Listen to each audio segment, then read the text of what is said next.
200 साल से हिंदुस्तान को किस तरह से आज़ाद किया गया, इसकी कुर्बानी का अगर हम खोलने बैठे तो सैकड़ों घंटे में भी खत्म नहीं होगा, क्योंकि हज़ारों में लाखों की तादाद में लोगों ने कुर्बानियाँ की है। उसके बाद हमारा मुल्क आज़ाद हुआ है, और जब से लेके आज तक चाहे मिली मसाइल हो, शरई मामला हो, खानका का मामला हो, मकातिब का हो, मदारिस का हो, मसाजिद का हो, शरीयत का हो, लॉ मुस्लिम पर्सनला का हो, सबसे पहले जमीयत उलमा ही हुकूमत से आग में आग डाल कर और अपने शरीयत को मजबूती के साथ चलकर उसको कायम और दायम रखे हुए है। अल्लाह के रसूल सल्लल्लाहु अलैहि वसल्लम की सुन्नत को आम करने के लिए हर वक्त इसके खातिर खुदामिन तैयार रहते हैं पूरे मुल्क में, चाहे फसादात का मामला हो, चाहे बेकसूर नौजवानों की गिरफ्तारी का मामला हो, चाहे कुदरती आफात में किसी सैलाब में नुकसान हो जाए, वहाँ सबसे पहले मदद के लिए जमीयत उलमा पहुँचती है। कई जगह पर जमीयत कानूनी बसाई गई है, 19 एकड़ ज़मीन ली गई है, 4-4 लाख रुपए खर्च करके मकान लिए गए हैं, और ये मकान जो है जमीयत उलमा कोई जात पात नहीं करती। 4-4 लाख रुपए खर्च करके इसके अंदर गैर मुस्लिमों को मिलती है। हमने खुद देखे हैं, हमारे हाथों से सामने चाबियाँ दी गई है कि गैर मुस्लिमों को भी मकान दिया गया, उसका अगर मुस्लिम के इलाके में मकान है और वो नुकसान हो गया है तो उनको भी उसकी मदद की है। औरंगाबाद में जो है 7 दुकानें जल गई थी, 56 दुकानें मुसलमानों की 62 में से 6 दुकानें गैर मुस्लिम की थी, उनको हमने मदद दी है। 25-25 हज़ार रुपये उनको चेक दे के उनको भी जो है कारोबार में खड़ा की है। हर जगह जमीयत उलमा जो है, अब यहाँ पर जो केसेस चल रहे हैं, राम मंदिर का केस है, उस वक्त लोगों ने आए, आपने देखे कि 2 साल पहले रमजान में अल्हम्दुलिल्लाह जमीयत उलमा शहीद लोगों का आज भी केस लड़ रही है, वो उस पर लॉकडाउन के अंदर जमीयत उलमा लड़ रही है। और पूरे मुल्क की तो हमारे थोड़ा सा ऐसा हो जाओ आप भी,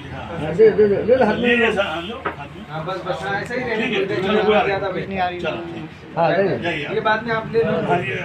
ये रहते हो आप दूसरे निकाल लो दूसरों को। एक मिनट मशीन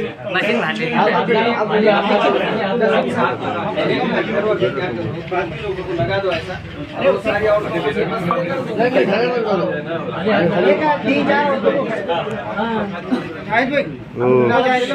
बाद में गुरु फोटो लेना पड़ेगा आपको,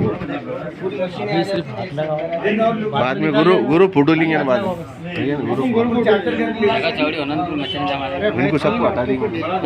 सबको हटा देंगे। फारूक मुस्तकिम आकाशवाणी। जमीयत उलमा अरशद मंडी शहरी जमीयत के दफ्तर पर एक छोटे खाली प्रोग्राम के अंदर अल्हम्दुलिल्लाह से हर साल की तरह इस साल भी सिलाई मशीन की तकसीम अमल में आई। इसमें जो है आज ख़ास तौर से हमारे मराठवाड़ा सदर मुफ्ती मिर्ज़ा कलीम बेग साहब, नायब सदर महाराष्ट्र जमीयत उलमा काजी अब्दुल रशीद साहब, और जिनकी तरफ से जमीयत उलमा के लिए हमेशा जो मावनत की जाती है, ऐसे हमारे ताहिर भाई सौदागर और तमाम उलमा कराम जमीयत के ज़िम्मेदारान नातिक वालदार यूसुफ साहब, नायब सदर मौलाना अब्दुल मजीद, मौलाना अंसार साहब, खलील साहब, अतीक साहब, ये सब की मौजूदगी में, मौलाना कैसर साहब की मौजूदगी में आज सिलाई मशीन की तकसीम अमल में आई। हमारा मंशा ये है कि हमारी बेटियाँ जो गरीब है, ज़रूरतमंद है, ये घर बैठे हलाल तरीके से रोज़ी कमाएँ, और हमारा मकसद ये है कि ये बिके ना, ये किसी काम में दूसरी तरफ कोई उनके घर में गलत इस्तेमाल ना करे बेच के, इसलिए ये सिर्फ घर में रोज़ी कमाने के लिए रहे और रोज़ी कमाए उसके ऊपर, यही हमारा मकसद है जमीयत उलमा का। कितनी मशीनें दीजिए आज? आज तो 10 मशीनें दी जा रही। भाई के खैरुल, इसका नाम यूसुफ भाई के, यूसुफ भाई, अरे घर के लोग बुलाना इधर इधर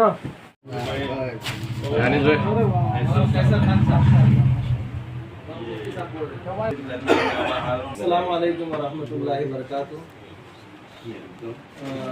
काबिल सद एहतराम जमइयत उलमा मराठवाड़ा के सदर हज़रत मौलाना मुफ्ती मिर्ज़ा कलीम बेग साहब नदवी, ऐसे ही हमारे अजीज़ दोस्त जमइयत उलमा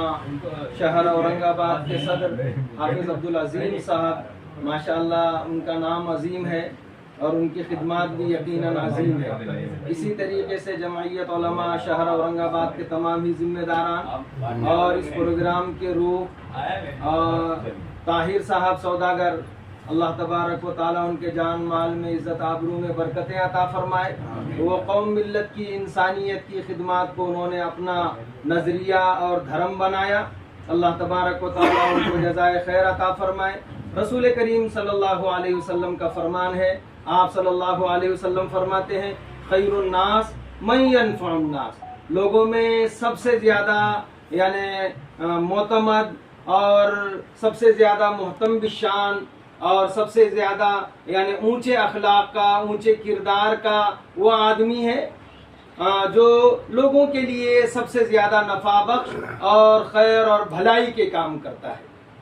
بزرگوں اور دوستو، جمعیت علماء کا سمبول، جمعیت علماء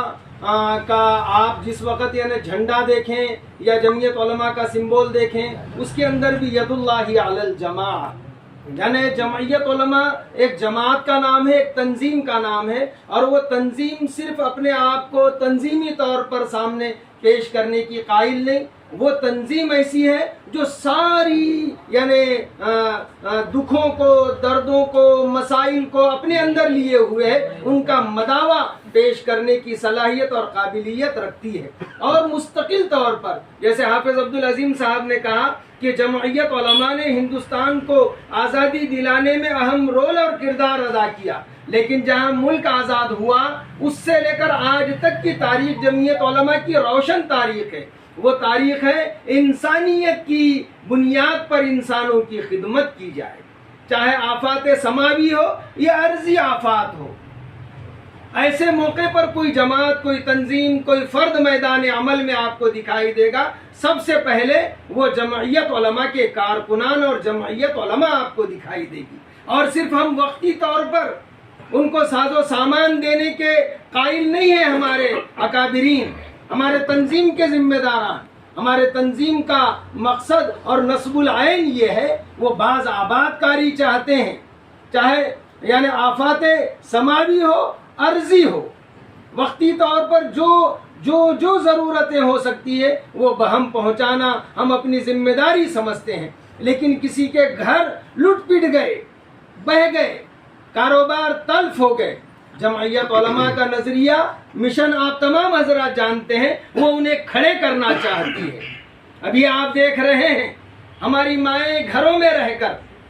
پردے کے اندر رہ کر کیسے کام اور حلال روزگار حاصل کرے، اس کے لیے طاہر صاحب سوداگر کی معاونت سے جمعیت علماء نے پردے میں رہتے ہوئے حلال روزگار کی شکلیں اور صورتیں کیسے پیدا کی جائے، جمعیت علماء کے خدام نے آپ کے سامنے ایک مثال پیش کی۔ ان عورتوں میں مستورات میں سلائی مشینوں کو تقسیم کرنے کا مقصد یہ ہے کہ ان کے گھروں میں چولہے آسانی سے جلتے رہے، ان کے گھروں میں ان کو گھر بیٹھے روزگار فراہم ہو۔ گھر کا آدمی دنیا سے رخصت ہو گیا یا گھر میں کوئی حالات نے آ کر ڈیرا ڈالا، تو آج معاشرہ اور سماج کس سمت جا رہا ہے، کن نگاہوں سے